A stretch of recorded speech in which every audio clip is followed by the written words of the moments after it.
With new, gentler scented Clorox disinfecting wipes, clean finally smells as good as it feels on everything from lamps to ceiling fans, even on your kid's toy shark. Oh, ouch. Clorox disinfecting wipes, now available in crisp lemon. Find it on Amazon. Clorox, clean feels good. This episode is brought to you by Amazon Prime. Black Friday Game Day on Prime is an epic day of live sports. It all starts at 9 a.m. Eastern with the Capital One Skins game. Then, Black Friday football returns when the Bears take on the Eagles at 3 p.m. And it culminates with the final night of Emirates NBA Cup Group play with Bucks Knicks at 7 p.m. and Mavs Lakers at 10 p.m. Black Friday Game Day, only on Prime.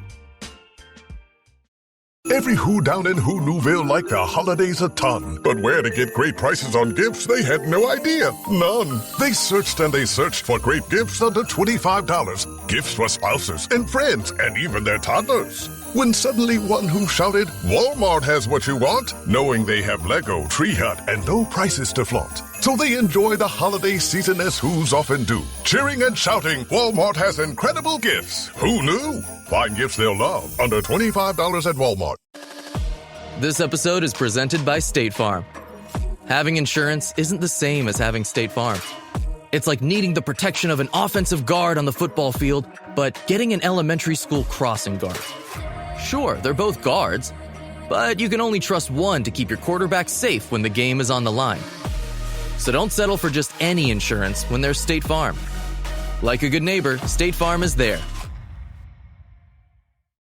Ladies and gents, happy Monday. Ricky Suede here. Yo, this is Zeke. Yo, Frustrated Channel, we are here Monday. We're going to talk today about the Bulls' good week. And is Vooch Man the most clutchest Bull outside of Jordan?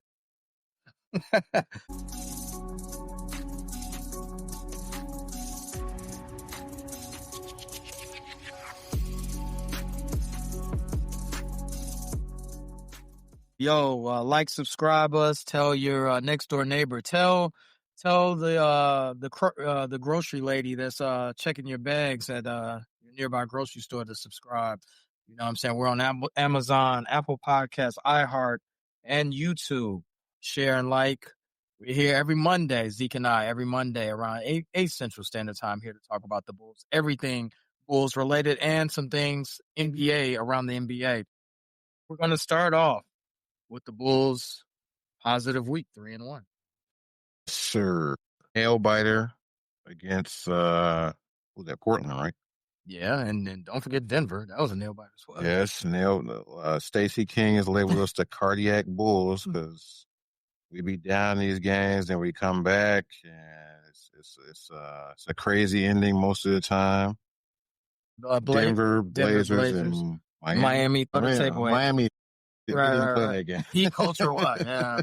And then Washington Wizards on Saturday night, where we won. Right. A lot has happened this week. Game we thought would be a breeze. Yeah. A lot has happened this week. We, obviously we had the two nail biters. Vooch Man with another game winner. And we'll dive into the week, but I do want to start off with, is Vooch Man more clutch than some of the other Bull greats, Scottie Pippen, Derrick Rose?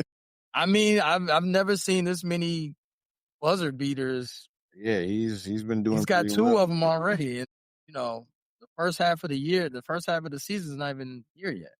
Yeah, I think a lot of people, when we usually the plays that are run, somebody's going to the hole and it's a kick out, and whoever's ever guarding him seems to keep forgetting that he's out there, and they leave him pretty much wide open. Right. So he gets a good shot every time, and Vooch is not one that's gonna shy away from a three.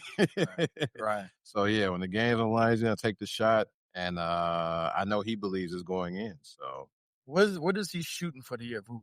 From 3-point average. Let's see. Is he shooting 40? He's definitely hitting the three. But he's always been a pick and pop big. But yeah, I feel like when he's on, Vooch is pretty good. 40% from three. 16 games in, 40% from three. But he was 40 last year. He was 40 last year? Yeah, he's been 40 a couple times. I will say at the beginning of the week, beating Denver, a game that I didn't think we were going to win in the first place, was a great outcome. Being that I didn't have that penciled in as a W. That was a good win. I think wins like that should boost the morale of the locker room, obviously, and that should put a positive spin on the Bulls season where they can look to be a top 6 seed. You know what I'm saying? Beating teams like Denver. In years past, we would never see the Bulls beat a contender like Denver. So for them to win that game, that was no Kobe White against Denver. Yeah, no Kobe White. But you know what? Zeke, my co-host, actually called it. He said these are trap games. This is a game that the Bulls could take because they don't take them seriously. And nonetheless, the Bulls came out on top. That's the game you look at on the schedule. That was off of back-to-back. It was a Utah, and then Denver. Yeah, that's the game you look at. Our Bulls will probably lose this, and what they do, they win. Yeah. So, no Kobe White. Got 20 from Herter, 20 from Giddey, 20 from Ayo, too, off the bench. Mm-hmm. And Jalen Smith and Javon Carter gave us double-digit points, too. So, a lot of people stepped up that game. And you know what? You're saying a lot of people stepped up, but the Bulls have, and I don't have the stats in front of me, they have the best bench in NBA. Yeah, top 3. I'm looking at Denver's bench. They didn't do anything that game. I think they had 9 points from their bench. Yeah. So that ain't gonna cut it. I think, and I could be correct me if I'm wrong, but I think the Bulls easily average 30 to 40 points off the bench each night. Like, they get points. You got Herter coming off the bench. You got, Kobe White. I know that's kind of misleading coming off the bench, but you got Herter that comes off the bench. You have Sticks, a.k.a. Jalen Smith. He comes off the bench. These guys contribute, and they give easily 10, 12 points. Ayo, obviously, he's just been put in the start lineup, but for most of the season, he's been coming off the bench doing a good job, averaging about 16 points. I think 4 rebounds, 2 assists. So he's been doing a remarkable job coming off the bench.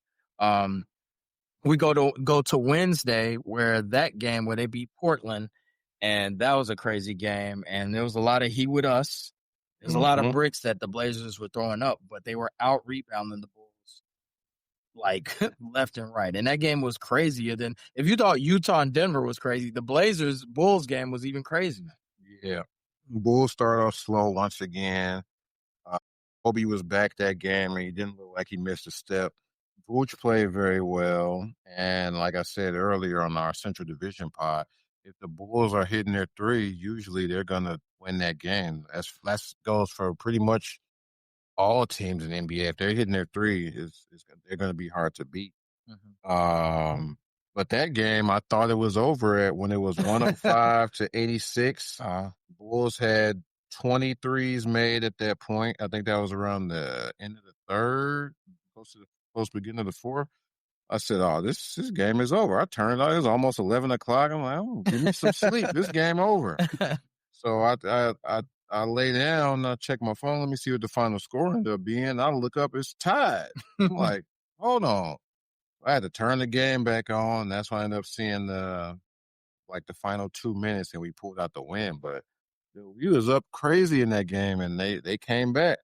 Is there a concern the way that Portland, now mind you, to put in the context, Portland is, I think, top 3 in rebounding. So they're a very good rebounding team. Offensive rebound, they might be top 2. I think they're 1 or 2 top offensive rebound. So they're a great rebounding team. Is there a concern for you with the Bulls as far as their rebounding and protecting the paint? Yeah. I don't even know if that's injured. I can't think of his name right now. Who? From San Antonio. Wemby. No. On our team. Oh, Zach. Yeah, Zach. I don't even know if that's something when Zach Collins finally returns, if that's going to be immediately fixed. So, no. Yeah, we do need a defensive presence. Vooch does need some help. I don't even think Zach Collins can fix that when he comes back. So, yeah, that's definitely a concern. Giddey rebounds great for guard. We need more. Because against Portland, Klingen had 21 boards. Avia had 11. Jeremy Grant had 9. And Jeremy Grant's not even a rebound. Right, yeah. We give up a lot of rebounds. 21 rebounds is pretty crazy. Look at the offensive rebounds on that game. I think they had some crazy second chance point. They had a lot of offensive rebounds in that game. Yeah, 26 to our 7.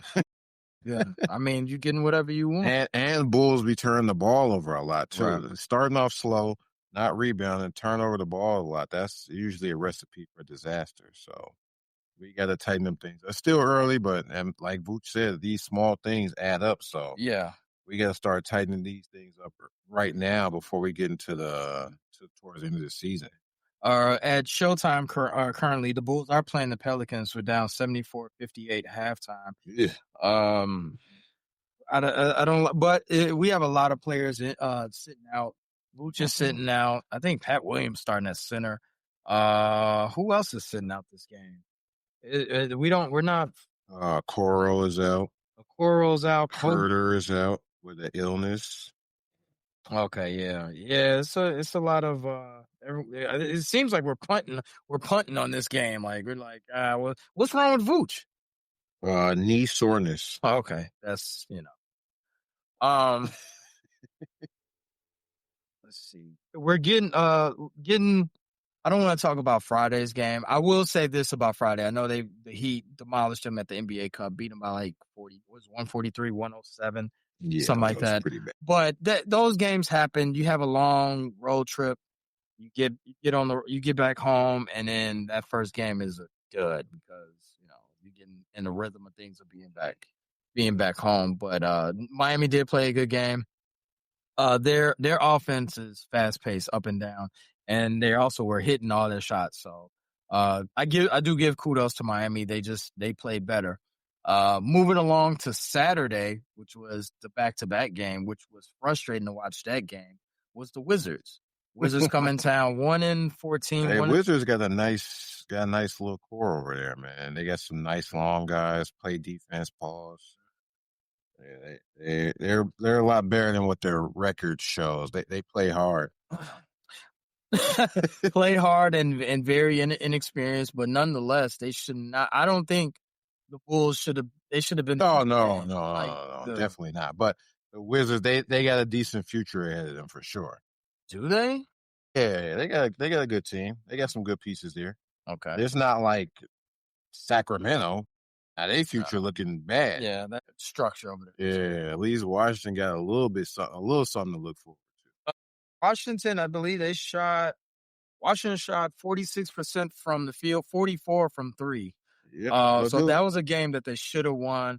Like I said in the reaction videos, all games are not going to be pretty. You're going to win some ugly games. You're going to win some games that you did not play your best, and that was one that the Bulls did. They played crappy and they still pulled it out. And the only reason they won that game was due to the inexperience of the Wizards, who couldn't even get a shot up 6 seconds left, 6.1 seconds left, and showed their inexperience. And they basically threw the ball away. So that was the end of the game. That was definitely in the Bulls' favor to win that game.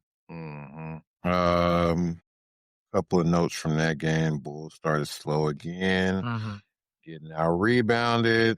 Cam Whitmore had a good game too. Giddey had his 22nd triple-double. And at one point, the Wizards were 43% from three and Bulls were 22%. So that's not going to get the win. But we pulled it out in the end. But yeah, slow start, getting out rebounded. That's the Bulls' MO, it seems like, most of the time. It's very fitting that Stacey calls us the cardiac Bulls. Yeah, going into that game, you think, this should be an easy win. Right. Like, they're playing the Pelicans right now, and the Pelicans, I think, are 2-15, something like that. They should, even if they're on the road, they should beat the Pelicans. Yeah. Even with Zion, Payday's boy Zion on the court. I will say that, like we stated earlier, I'm concerned about the defense, and I'm concerned about the rebounding. So there's really nothing that we can do to shore up. I'm hearing the Anthony Davis rumors about how he's a defender. He is, and he's a rebounder. He's always injured, though. I mean, what is Anthony Davis? 33? Yeah, sounds about right. 33 years old. AD. You're gonna have to trade Kobe. You're gonna have to trade. Whoa. You're gonna have to trade Pat Williams. You're gonna have to give up a pick, and maybe that might be okay. maybe. I doubt it. But to get AD, I do think that if you get him, and if he's healthy, but that's a big if, obviously. Yeah, That's a big if. I think that Yeah, I don't want to give up Kobe. That's the only way. that's the only way.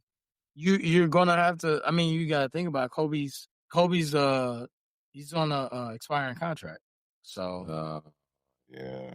that definitely seems that contract situation seems tempting for a team to take on because it's expiring and he's a rental basically. So and then you got to think about the front office, the brass. What do they want to do with Kobe? Do they want to build off of Kobe and get? Or are they looking to? Hey, Giddy's the future. Yeah, I mean, Giddey might be the future, but Giddey needs a little bit more. Giddey is not as good as Giddey is. He's not the bona fide scorer like Kobe. Oh no. So Giddy's more of a distributor. Yeah, Under Kobe. I mean, Giddey is not the. I need the ball in his hands. I need a bucket. No, he makes the right passes. Therefore, he can score. Now it's not on the level of Kobe. Nah. Does his ball handling kind of worry you a little bit? Giddy? It's not on a string. Oh no, It's not on. It's not. But he's tall. He can still get to his spot. Yeah, he can get around you. You got a little half spin. Yeah, that half spin, always around the half court. Yeah, you ain't gonna see Giddy ISOing and going through his legs and all that. No. You ain't really gotta do that. He almost he with us, or you can shoot that, shoot that shit. Like he sometimes hit the three, but yeah, Giddy is not he's not a number one. He's definitely not a number one. You spoke on it earlier about Vooch and his culture builder with the interview with KC Johnson and saying that relax, man, like we won, but I didn't like the way we win. You like culture. You're a fan of the Miami Heat. That's the only team with culture, Miami Heat. Yeah, ask me. Vooch, you like that from your veteran, correct? Yeah, I thought he was joking at first, and I was like, oh, he looked pretty upset. And Vooch was like, yo, man, chill. Like, I'm doing an interview. And but then you see in the post game, he was really up. He said it to KC Johnson after the game, like, hey, we was playing soft. Basically, we should have killed this team. We didn't play good. We got the win, but we didn't play good. So you like that from him? Yeah, all that jumping around. Dude, there's 15 games in the season, man. Chill out. At first, I thought he had the whole pouring water on your head thing. Real, man. Yeah, because he hit the game winner, pouring water on your head. But he was just mad to do all hype in his ear. Right. But I feel him. Vooch is an older guy. He ain't got time for all that. Yeah, he's definitely trying. And I don't even think Vooch doesn't have that much. I don't have it in front of me, but he doesn't have that much playoff experience. So no, I don't think so. It's definitely you're okay with that that type of attitude towards. Yeah. Let's see what the Bulls 74-61. Bulls down 13. Third quarter just started.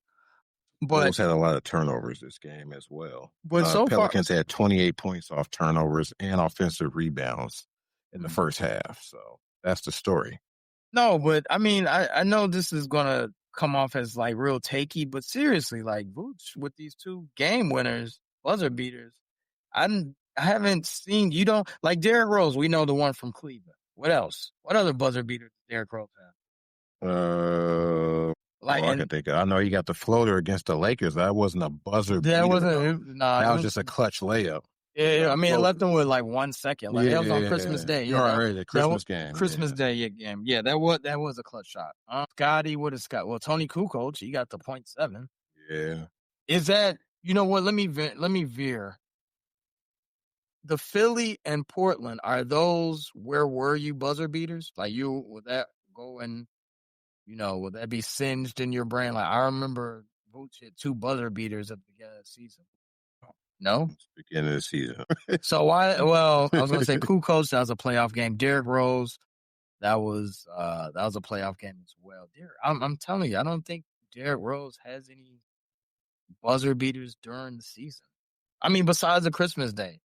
Regular season, I can't remember. I can't recall Derrick. Didn't he bank one in against somebody? That's the Cleveland. Oh, he came off the came out. That's when he jumped in. Jumped in nowhere. Yeah, that was a playoff game. Playoff intensity. So there have been 6 buzzer beaters in the first 30 days of this season. Yeah, Vooch is on here. Giannis hit one against the Pacers. Bane hit one against the Trailblazers. This year, right? Yeah, that's just this season. Oh, yeah, and Kawhi hit one, too. She was on here twice. Austin Reeves got one, too. Yeah, I remember Austin. Yes. It's pretty good. Yeah, but am I going to be talking about this buzzer beater in April? You might, depending on, like, man, we needed that game. Oh, well, yeah. Oh, Josh Giddey's game winner against the Lakers last year, half court shot. You remember that? I don't think you'll forget that. Yeah, that one was a little. That was half court. That one you didn't think had a chance of going in, really, since it was from half court. Vooch, you thought, okay, this got a chance. Yeah. Yeah, I'm really racking my brain. Outside of Jordan, trying to think, Tony Kukoc got one, the 0.7. Scotty, I'm racking my brain for these. And I could be wrong. Like, you know what I'm saying? Like, I could be corrected. I'm trying to think Derrick Rose of which one. But nonetheless, Vooch has been clutch this season. Another thing about that Josh Giddey, when people don't like that buzzer beater because they say that knocked us out of getting the first pick. Cooper play. Even though I think it was written like Nas, like we weren't getting the first pick. I think it was meant for Dallas to get that. It's a little conspiracy with that number Dallas. So I don't think we had a chance anyway. But nonetheless, which has been very good. Been very clutch, and 9-7 is a good start. Like I said, starting the year, we did not see after 16 games, we didn't see the Bulls being 2 games under over 500, let alone starting the season with a 5-game winning streak. So these things are all positive. On top of that, if you bet, if you do a little betting, the team win total was like 32.5. Man, you're looking real good if you got it at that. Now, I don't know if you can look that up real quick. It might have gone up to like 36 or 37. But nonetheless, you got it at 32. That was a good investment because I think the Bulls will surpass. Barring any major injury, they should surpass 32 wins. Actually, over under, the Bulls are not on the list, so you cannot bet them. Oh, wow. So Vegas knows. Oh, you know what? Before we go to break, let's talk about their schedule real quick. They got this week. They got Pelicans tonight. Pelicans down 9. I'm Bulls down 9 now. Pelicans tonight. Then they got Thanksgiving break, and then they play Charlotte Hornets on Friday night, and then Saturday they play the Pacers. All on the road, but those are winnable games. Pelicans, Charlotte, Pacers, then Orlando. Winnable games. Yeah. All of them on the road? Yeah, all on the road. We're not back home until December 3rd, and we get one. And we 4 straight at home. At home, okay. But we should definitely win 3 out of the 4. But we're gonna take a quick break, and we'll come back and we'll discuss what's going on in the association. He read, like I said, subscribe, Frustrated Channel, Ricky Sway, Zeke.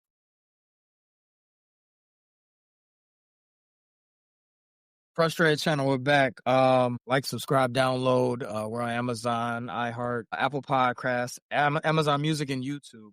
Got the association to talk about. CP3's announced his retirement. 21 years? This is 21st year, right? This is 21st year, yes. Mm-hmm. I could have sworn he announced this before the season started. I do too, but then it's coming out as breaking news. Yeah, like, I think it was already announced this? I think it was the nostalgia. Oh, okay. His home state and all that. I got some questions. He's second in assists, Chris Paul. Yeah, nobody gonna beat John Stockton. Second in assists, second in steals, first ballot Hall of Famer. I think he's a 12-time All-Star, 12-time All-NBA. 11-time All-NBA, 12-time All-Star. Okay. 9-time All-Defense. Wow. Rookie of the Year, top 75, 5-time assist champ, 6-time steal champ. Last of a dying breed? Yeah, when you look up point guard in dictionary, it should be a picture of Chris Paul in there. And Ron. He's one of the he's one of the last true point guards. Shoot, looking to set other people up. Yeah. They don't make him like Chris Paul. And heart over height, 6 feet. I don't even know he was 6 feet. He's at 23,000 points, but I'm sure most of that is due to his longevity. because he's not really a score-first guard. No, he wasn't. Anything that sticks out about Chris Paul? Master flopper. we always flopping. Always. I never rooted for Chris Paul. So you hated flopper, playing dirty, taking cheap shots, all that. He definitely knew how to annoy you and get under your skin, but he was one thing you can't take away from him. He's a great player. I wasn't rooting for him, but I respected him. He's the point guard. He's the true point guard of our era. So minus all that, he's still great. Still going to the Hall of Fame. Sure. I gotta admit, Burger Boy also McDonald's All-American. I don't think this is a take. I don't like how he retiring. I think he should retire last year. Last year, really? Oh yeah, he played 82 games. Yeah, and he getting DNP. He's getting DNP CDs. Like he's not going to play a lot this year and not win the chip. Not winning the chip. Might not make the playoffs. Maybe. Harden is perfect making the playoffs though, right? He hasn't missed the playoffs this whole season, right? His whole career. I mean. Oh, that's a good. Yeah, I don't know. But that team got. Whew, that team is old. The Clippers. Yeah. Oh man. But we're talking about Chris Paul though. But I would say the thing that I think about him is ultra. They're currently 12th, 5-12. So still early, but Chris Paul, ultra competitive. Yeah. Very smart player. Another thing about Chris Paul, he's going, well, not so much so now, but when Chris Paul comes to a team, he does make the team better. When he went to OKC that one year, I was like, OKC, I know he don't want to play there. He probably asked for a buyout, but he stayed. He made that team better that year. Yeah. And he low-key coached SGA up when they was in, when he's a Clipper. Yeah. Oh, retires his jersey. Clippers don't have any retired jerseys, so. They don't? Oh. I think Clippers got to retire his jersey, dude. He was a Clipper for the longest. They got to retire his jersey. Lob City. He started Lob City. I think people mostly know him from either Clippers or Hornets. More Clippers. What, Golden State? Yeah. That was he went to the finals with Phoenix. Don't forget that. Oh, yeah, he did. Yeah, that was his only trip to the finals. Yeah. But yeah, I don't think Phoenix going to retire his jersey. No. He's only there 3 years. Clippers or Hornets. And then it's kind of weird, and this is where it puzzles me.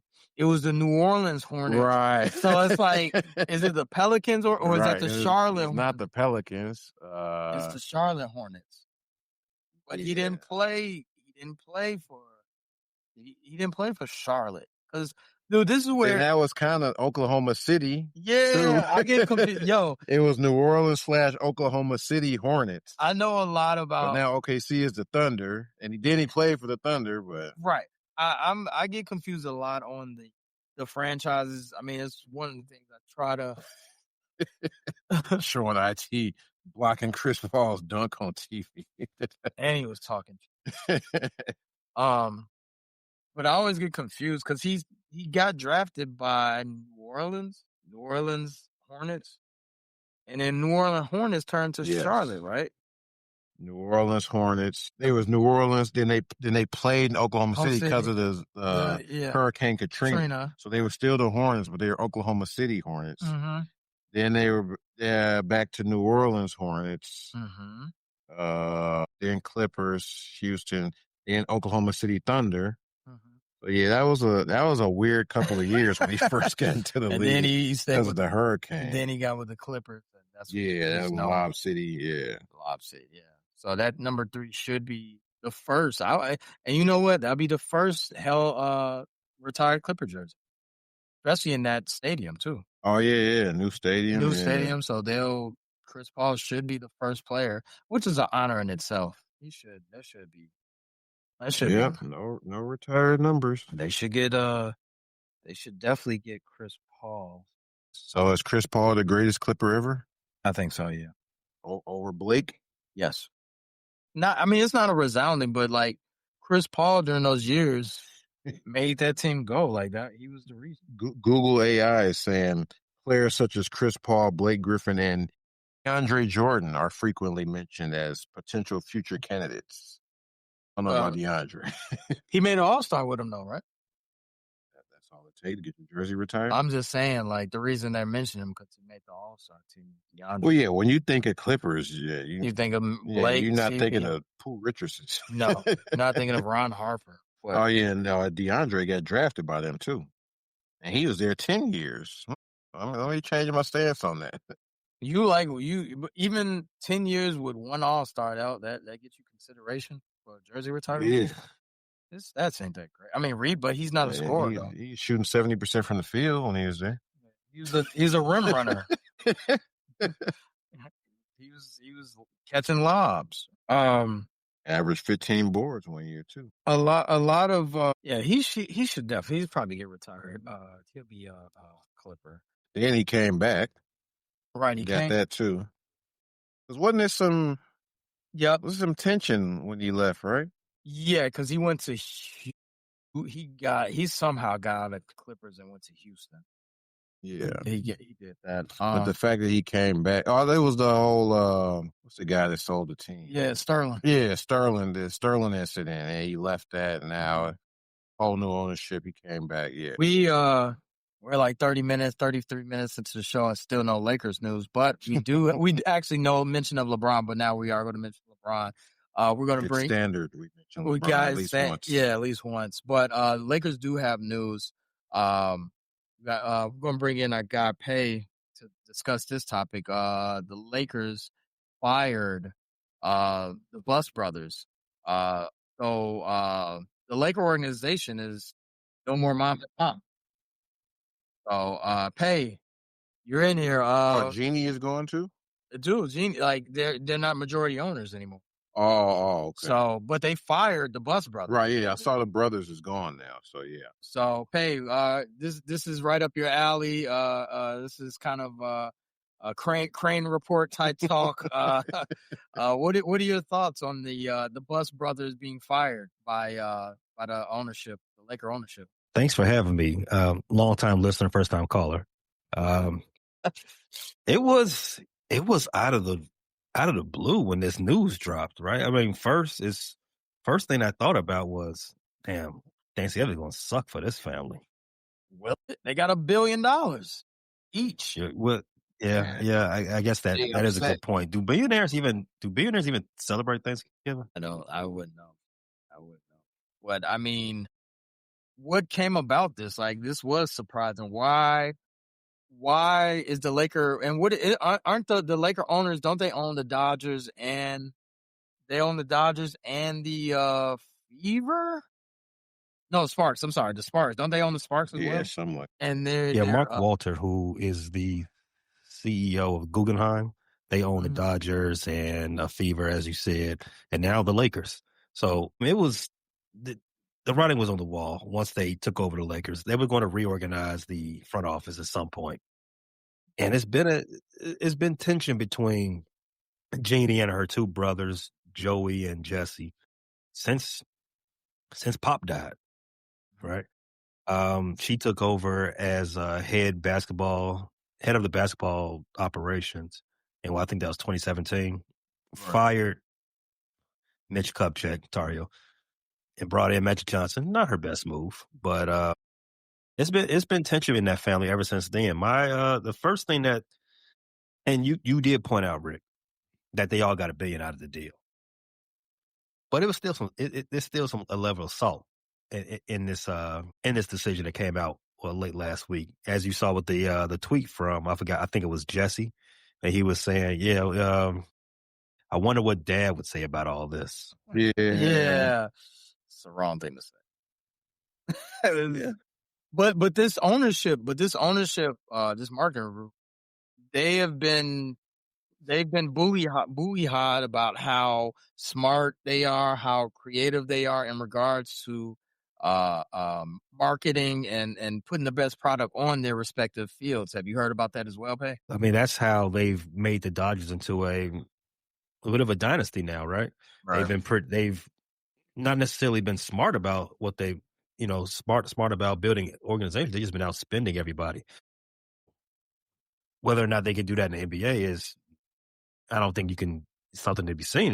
The NBA doesn't allow for certain things like that. There are aprons, as you know. You can't get away with what you could get away with in Major League Baseball, and Major League Baseball doesn't have a national TV deal. Well, at least not to the same sense that the NBA does. Right. That's fueled the Dodgers being able to outspend everybody by like 4-1. They have that deal with Comcast, and everybody else has kept playing catch up. In the NBA, you only got so much money you can spend, and everybody loves to play in LA. Everybody loves that LA lifestyle, but you only have 12 spots on the roster, and everybody's going to go to where they can get their money. Your boy Zach LaVine, he wanted to be a Laker. Lakers said, we ain't had no spot for you. Best we can do for you, Sacramento. You know what? To piggyback off of that, Zach LaVine, are you seeing that a lot of $40 million, $30 million guys per, they're hard to move now as opposed to years prior. You can move those guys. Now, Zach LaVine, now it's looking like the Zach LaVines, the DeRozans, the Sabonises, even AD, those guys are hard to move that contract. Is that part of the apron? Because I've heard guys say, hey, there were times where I should have got paid more money, but this apron is really screwing over the landscape of the NBA. Well, the owners voted for it. So whether or not they're never going to vote for something that's going to screw over themselves. They're always going to get paid. They give 51% of the BRI. So they make it hand over fist. What it does is give them a little leverage on the players. Like, hey, you want 58 mil a year, but we won't be able to build a team around you. So why don't you take a little bit less? Right. That's how they get you. And that works for certain level players, the Stephs and the rest of them, LeBrons. They'll take some less. But then you get your guys like your boy, like again, I'm going to use him again, Zach LaVine. They want to get up there. Well, what happens? I'm going to trade you before you even get to that point. Right. So that's how you end up bringing down that number of, year over year. It's going to be a certain time in the near future. We don't see max contracts as we do anymore. Because once this era gets out of here with these legends, LeBron, Steph, KD, once all those guys are gone, I don't think you'll see max contracts like that no more. Really? Prime example, what's going on in Oklahoma? Everybody took less. Yep. Mm-hmm. SGA, but SGA is locked in. SGA is making money. Chet is making money, and Jalen, right? There's three dudes you're paying. But Jalen's not going to even get max. No, he's not. Yeah, I don't think he cares. Right. So it's all going to help out. It's all going to help out the owners. I mentioned the Lakers. How does this ownership affect LeBron? LeBron. Well, Jeannie brought LeBron in to be her magic. Hey. So now that she's no longer, I guess in charge anyway, even though she's still technically the governor right now. Yeah. Until the reorganization is set, she's technically still the governor. Primary team governor for the foreseeable future. Jeannie Buses? Foreseeable is another couple of months. So, I thought that meant a couple years. Okay. Nah, that's against the bylaws of the league. A minority owner can't be the governor. Okay. You can be alternate governor, but you can't be the governor. You can't be in the meetings. You gotta be like a step back. So after they get done reorganizing the front office, you're going to see somebody else take over as governor. Maybe not Mark Walter. He'll probably appoint somebody else to handle those business. But the owner meetings, he's the one that's in charge of that. Okay. As it relates to LeBron, like I said, LeBron was brought in as Genie. That was a Genie pretty much production. And now that she's gone, I think the writing's on the wall. LeBron's pretty much out of there too, right? And more than likely, Bronny is with him. So you think that LeBron is going somewhere else after this summer? Do you think LeBron's done after this year? No. He's got to announce. He's got to make a major announcement. Barring anything traumatic. No. He probably got Dramatic. two more years. Oh, I don't know about 2. I would say 2 more seasons. After this, 2 more? He not done this year. No, I think next One year more- will be it. One more. He'll say, 2, I don't know. you know what? I'm not. How this season goes will depict that too. Yeah. If they don't even make the playoffs, somehow they don't make the playoffs, he ain't gonna stick around. What if they make the finals? He's playing too much. They make the finals. Because he's gonna say I was so close. Right? Yeah, maybe then. Yeah. Well, I do think a lot of it depends on how this grind of this season, goes. I mean, this is the last year of his deal, so if this is a tough season for him, let's say he gets hurt again, he might go ahead and call it. I mean, I think we all could imagine him going back to Cleveland for one more swan song, and he can get his. I think he would can do his whole. But LeBron is, or he can go to the Clippers. He ain't doing that. I know he is pretty set up in LA. I can't imagine him going anywhere else for any extended period of time. He went to LA for a particular purpose, and that purpose is still doing manifesting itself. So I can't see him if he does leave LA. It won't be for an actual 2-3 year contract somewhere else. I don't see that happening. Family, think about from a family aspect. Bryce is in, where is it, Arizona? Yes. Bryce is in Arizona. His daughter, she's in middle school now. Savannah, she's got another. Even though Savannah had a business in Miami and they just packed up and left, she's got her thing going out there in L.A. Spring Hills, they're up and running. It's a lot of moving pieces. I don't see it. After this year, I give him one more year, and I think it'd be up something like going back to somewhere he's already familiar, Miami, Cleveland, and that's it.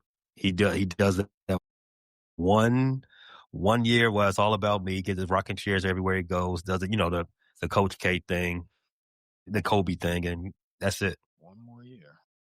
I don't know if he leave LA though. We were talking about we're talking about players retired. LeBron. Oh wait, one more thing before we move on. I didn't know to what you said though, Zeke.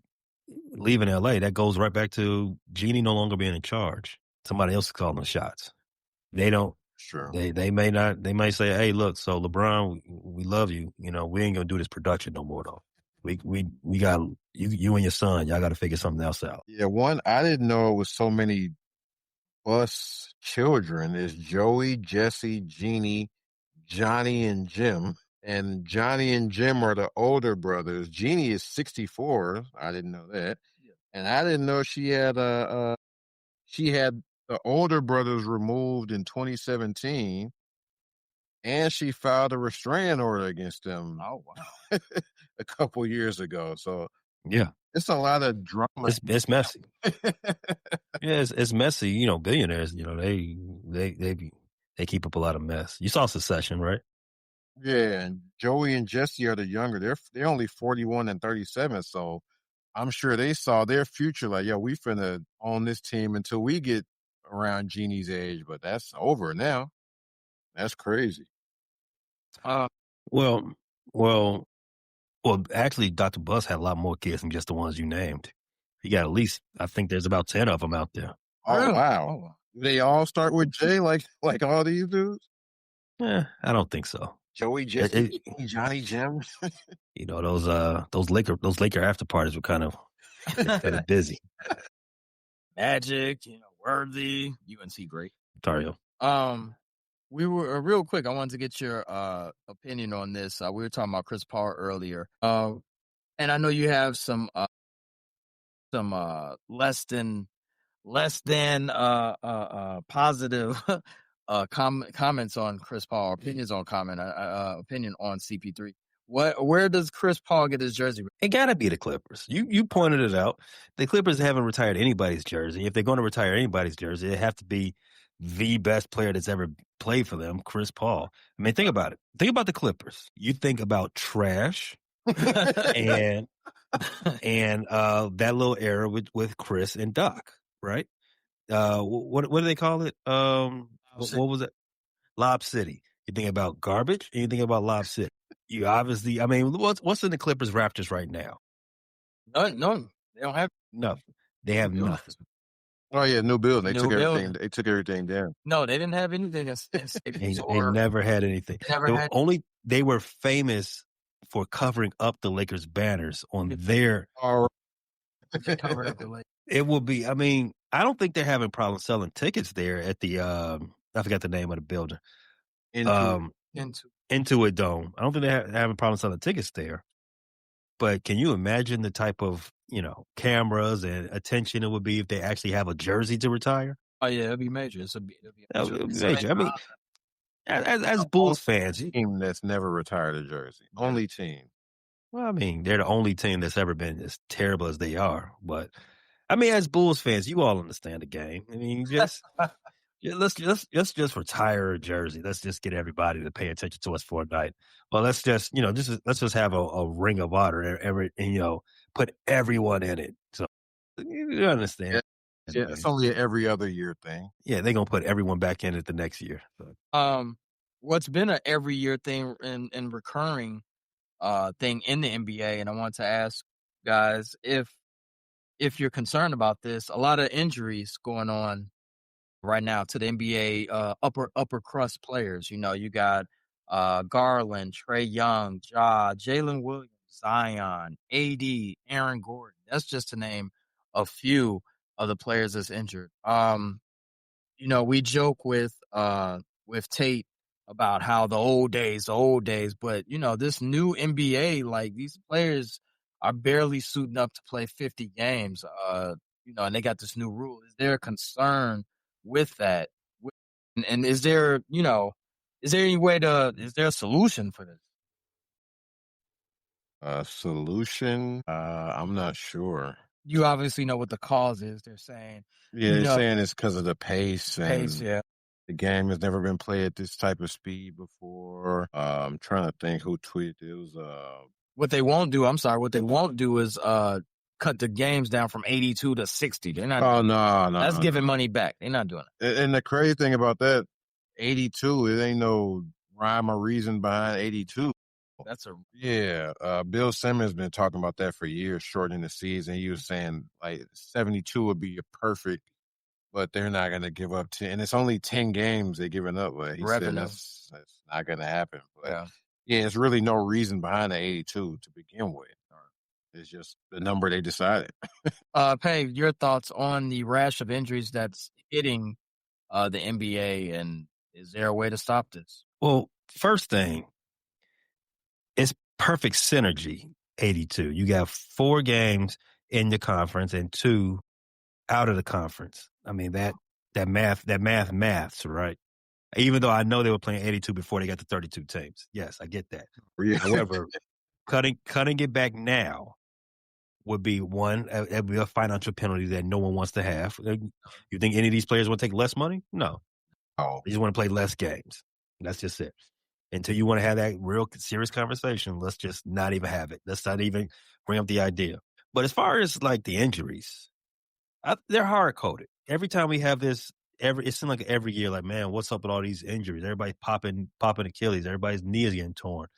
Yeah, because the NBA, in their accomplishment of spreading the game, doing that thing that they did back in the 90s, bringing the game global. Making the game global. They did something. There's a negative part to that. Instead of you having inner city kids, make it, having hoop dreams, like bring up Derrick Rose, hoop dreams off from Cole Park, going through the grind from Simeon to Memphis to the league. Now you don't really have that. You have basketball factories now. You got all these schools. The one in Florida, I'm blanking on the name of it. You got Oak Hill. That's right. Oak Hill in Virginia. You got all the other ones around. All the ones around the IMG. Yeah, IMG. IMG. Then you got athletes that are bred for this. You got parents that are breeding their children to be professional athletes. You got them playing travel ball 10 months a year, like that. Why is that bad? I know you all have heard this before. You're bringing is wear and tear on the same joints. You're playing AAU games, 4 or 5 games a weekend. Right. Wear and tear on the same joints. Then you get to high school, not high school, but when you get to college, now you got more. And then some of these guys are skipping college, 17-year-olds, and they're skipping their senior year to get to college quicker so they can get to the NBA. By the time you're 22, 23 years old, you done put a lot of miles on them joints instead of, as they were doing 30, 40 years ago, having off seasons. That's one thing. Another thing is the pace of play in the NBA right now. I got a crazy stat for you. Remember 10 years ago? Who won the championship 10 years ago? That would be 2015. Was that the Warriors. Yeah, Warrior days. Yeah, Steph. 73 win Warriors. It wasn't that long ago, right? The Warriors are still around, right? Right. Not long ago. You remember how the Warriors play. You know how many teams averaged 100 possessions per game in that season? The Warriors. Now, a third of the league, well, 2/3 of the league does. Yeah. The pace of play is sped up tremendously. I've talked about this a few times. Sports is basically testing our physical limits as humans, testing our mental and physical limits, to be honest with you. At some point, we reach that limit. Yeah. I don't know if we're supposed to be doing what we're doing right now. I don't know if our bodies can handle it. Right. I think about that a lot. Like, are we even, Yeah, are they even built to, when you think about it, 82 games, traveling, flying, doing all that on the court, like, man, it takes a certain type of athlete to do that, but is the human body even built for that? Oh, that's what you think about when you... No, I'm hoping on a much lower scale. I'm hoping on a much lower. When you think about what the NBA player goes through, it is a lot on the body. Yeah, I guess that's why it's only been it's less than 5,000 NBA players ever. It might be less than that. Yeah, it's like less than 3,000, something like that total that ever, and then in the whole history of the NBA. True. I mean, it's something to consider. I don't think it's a real discussion to to lessen the NBA season. I don't think that's going to stop anything. The damage is already done before you get to the league. So I think an actual remedy for this would be stop making people feel bad for taking breaths. So you're saying like the load management would continue and you shouldn't be chastised for doing that? Absolutely not. You should not be chastised for load management. In fact, I think if you're going to chastise anybody, start with the owners. Start with the coaches. They're the one to make the decisions on who plays. So, I mean, start there. Steve Kerr just pulled off another what was it? Popovich. He just pulled off a Popovich. He'd been telling reporters for a week that they weren't going to play in Miami. Got to Miami, nobody played. Right. So I don't think load management is a bad idea. If you want, no one's really watching 82 games of the regular season. We really started ramping up in February and March, around that time. That's where you want to see good basketball. So it's give and take at this point. They've been talking about that, shortening the season, pushing it back, start the season later. I got a tweet from Eddie Johnson. He's with a kind of a get off my lawn kind of tweet. He said, I have a suggestion for the Players Association. This is in response to Aaron Gordon's grade 2 hamstring is going to keep him out 4 to 6 weeks. He says, allow teams to put you through a real training camp of 2-a-days and not have to use the first month of the season to get you into 82-game shape to avoid this rash of muscle injuries. It is. So he's taking it back to back to his era. He played 17 years, so he thinks the answer is more training. Get off my lawn. But I think a lot of guys are doing that. They taking it easy in the summer, and I'm like Shaq said, I'm gonna get in shape. I'm gonna play my way into shape during the season. Yeah, I don't want to take any fault away from the players. I mean, some players do be out of shape. Anthony Davis, but Zion. Yeah, he's still hurt. But I think a good one. I heard this. I forgot where I heard it from, so I can't give them their proper respect. I think they should start the season earlier so they have get rid of the preseason altogether, right? Just have extended training camp, start the season earlier, but then you don't have back-to-backs in the first 6 weeks of the season. The gradual ramp-up period. Then by the time you get around Christmas, then you can start. I think everybody's built up a lather. Then you can actually, your bodies are well oiled for the type of thing. I mean, when you go to the gym and work out, you don't jump right into it. You warm up first. And the older you are, because you are, yeah, but who plays the preseason? You go through the motions in the preseason. You're not really doing anything. That's why get rid of it altogether. Make it a regular season game, but one game you only play. Everybody plays 3 games a week. No back-to-backs. Have your off day. Have your get your rest in, because rest is essential. Right. And we're not going to get to where we need to get to, at least from this aspect, if we're not treating our bodies correct. That's interesting. Yeah, that they should start it early or whatnot. I'll say in closing with this, nonetheless, like we all agree in agreement that with the new players contract coming up, that I'm pretty sure that they're not going to give back games or whatnot. So the solution, I would think the only solution is to slow the pace down, but people aren't going to do that. But we do have a culprit. We do have a poster boy to blame. And unfortunately, his game is, great to watch, and he's the greatest of all time. It's Steph Curry. He really did mess up the league with his outlandish shooting habits and his ability to shoot from long range. And he falls. And I know that he is the greatest shooter, but now you got everyone that can do that, and that opened up the floor. Now you got 7'8" guys that think they can shoot as well. So that also was contributed to this fast-paced game. But like Pace said, Golden State Warriors in that year 2015, that was a fast-paced team. So now the slog ball that we're used to watching, where it's like I think you or Pace said this, you had the muscle-bound New York Knicks days and the Pacer days. Those days are long gone.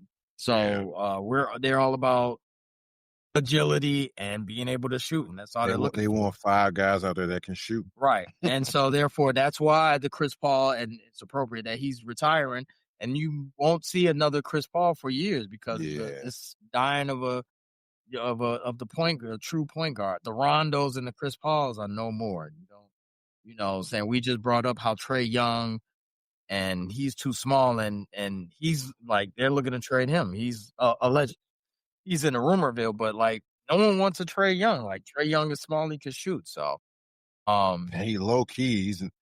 You would think Trae Young is a great 3-point shooter. When you look at his number, he's not really that great at threes. Before I go, I'm gonna let you all have that one. Before I go, guys, I did enjoy your segment on the All-Star game. It was really, really riveting. One thing though, what if the USA wins? Because it was you, Rick, that said, you know what, me and a homie of mine, whoever he is, you said you all agree that the All-Star game ain't for us. But if the world team doesn't make the finals, who is all of this for? What if the U.S. wins? Did they think about this? It's possible. It's possible. I didn't think. I was so disgusted with. I'm not gonna lie. I was so disgusted with the format and how it was presented that, like I said, it's a Eddie Johnson get off my lawn type of reaction to it. So, yeah, if the U.S. wins, then this is all for naught, and obviously, this was kind of pointless. But I don't think we'll definitely be back here next year. Right. So the next format. Right. Yeah, this format is not going to stick. I don't think it's going to stick. Which is going to last longer, this or the Wheel of Fortune slam dunk contest that we ran into back in the That was only 1 year. I think that was 1 year. Wheel of Fortune slam dunk, do that. Yeah. That was terrible. That was not so much terrible than Dwayne Wade being a judge. Never do that again. Yeah, I know you chomping at the bit with the Klay and Ja. So Friday night, Memphis played in Dallas, and Memphis won the game. But that wasn't the only thing that was really got anyone's attention. What got everyone's attention was Klay and Ja having a little shouting match. Before this even transpired, you had Klay taken up for his rookie. He mentioned him as tall guy, tripped up Spencer. Was it Spencer? Yeah. He tripped up Spencer while they was on the ground. Klay, being the grizzled vet, spoke up for him. And then there was another interaction with I believe Vince Williams. He got into Williams. They got into a basic trash talking and with Klay. And so this led to the end of the game. Ja, who didn't even play that game. Right, he was out. Using a Nike tech suit. Didn't even play. And Klay and Ja got into a shouting match, and he said basically that Klay is a bum. And I'm paraphrasing. Yeah. But he said that Klay is a bum. You're a bum right now. Call him a bum, put his finger in his face, which is a big no-no. Yeah, you can't do that. Put your finger in another man's face. Don't tap the top of my head like I'm a little kid. Excuse me, like I'm a little kid. Don't do that. Why is Ja in the middle? Why are you trash talking and getting in the middle of a scrum and you're not even playing? Now, a lot of people would think this is something new. Or Ja's mad because Klay is dating Meg Thee Stallion. No. People think it's because of that. No, you have to go back. You have to go back in the archives because remember Memphis and Golden State had a little mini rivalry going on, Right. and Klay called Jaren Jackson a bum. Oh yeah, I remember that. That was when they won the finals. Mm-hmm. He called him a bum a couple years ago. I think it was over some tweet Jaren Jackson made. So. Trying to see what year this was. This was 2022 when they won the 2022 finals because they went back and forth with Memphis. They beat Memphis that year in the semifinals, and Klay waited till after they won and responded to Jaren Jackson Jr. his tweet, and he called him a bum. So it kind of started with that in that semifinals. Klay blocked Ja's layup at the end to in that series and eliminate them. So Memphis and Golden State has always been going back and forth. So this isn't anything new. This is just something that's been going on since their little rivalry over the past couple of years. I guess if you want to call it a rivalry, because it was one side. Yeah, Memphis wasn't ever really better than Golden State. So and now he's just carried it over to Klay, even playing in Dallas. Right, even though Golden State is broken up, but yeah, I mean, doesn't there have to be some type of respect for a guy that's a Hall of Famer, first ballot Hall of Famer, four-time winner? Sure, off the court, Ja respects Klay. Does he? I think so. I don't know. We didn't get a word from because, like you said, he wasn't playing. We didn't get a post-game word from Ja. But Klay, referring to Ja, he's a funny guy with no accountability, just running his mouth. He's been running his mouth a long time. It's funny you run your mouth when you're on the bench. It's kind of been the whole story of his career so far. He did have a couple positive words to say about him, but that was the headline of his quote. He did say, he hope he gets back on the court and all that. He had some positive words. Yeah. But it was a dig at him. Everything that he stated about Ja is kind of yeah, it is accurate. It doesn't take accountability. He was the face, and he doesn't play. Like, he was on the verge of being the face of the league, and it's kind of had a decline in his popularity. And it has nothing to do with even the gun situation. It's just the fact that Ja hasn't been on the court. Right. So other cats next up in line taking his spot. Yeah, they're definitely taking the spot. And his game, and Ja also said something that was, to me, is that he stated that he didn't want to go in the paint and dunk anymore. He's like, I get injured, and but this is what you sign up for. And I understand that you don't know. No one wants to see you get hurt or anything like that. But I mean, you can't really say the comments like that and say you love basketball. You got love for the game, because you would never hear that Allen Iverson say that. You would never hear Kobe Bryant say that. I ain't going to the paint. I'm not going. I'm scared. You're not hearing Ant-Man say that. These are things that you're not going to say. So Klay's had some valid points in his passive aggressive kind of dig post game comments. So yeah, I don't think it had anything to do with who Klay is dating or whatnot. I Yeah. definitely think that there's some long history, some history between. I do think it's some sideline hate from who Klay is dating, but I don't think it's I think taken so. it to the point where Yeah. they putting their finger in his Yeah. face and calling him a bum. That's built up over the years from Ja. Yeah. But to have beef and you're not even playing is crazy. That's crazy. We're gonna we wanna close in closing. We know it's Thanksgiving. Have a great holiday weekend, week, Thanksgiving, eat, enjoy, watch football, watch basketball as well. Got a lot to be thankful for. Thankful for doing this pod. Thankful for being able to talk basketball and have you guys listen to us on a weekly base. We're on Mondays, 8 Central Standard Time, Frustrated Channel. Every Monday, we're talking about the Bulls and the association. Anything you want to add, or as the Bulls are losing? Yeah, this might end up being a loss for the Bulls. But, yeah, it's everybody get something to eat this week. Don't pig out. I'm going to try not to pig out. Everybody have a happy holiday this holiday season. Is that appropriate? We got a PC to say holiday, or can you say Thanksgiving? I think some people just say holiday season to avoid thanks, because then they get into we shouldn't even be celebrating things. So some people just keep it a blanket happy holidays. So yeah. So we just want to say from Frustrated Channel, yo, happy holidays, enjoy yourself, be safe out there. If you don't want to have a happy holiday, then sweat off my sack.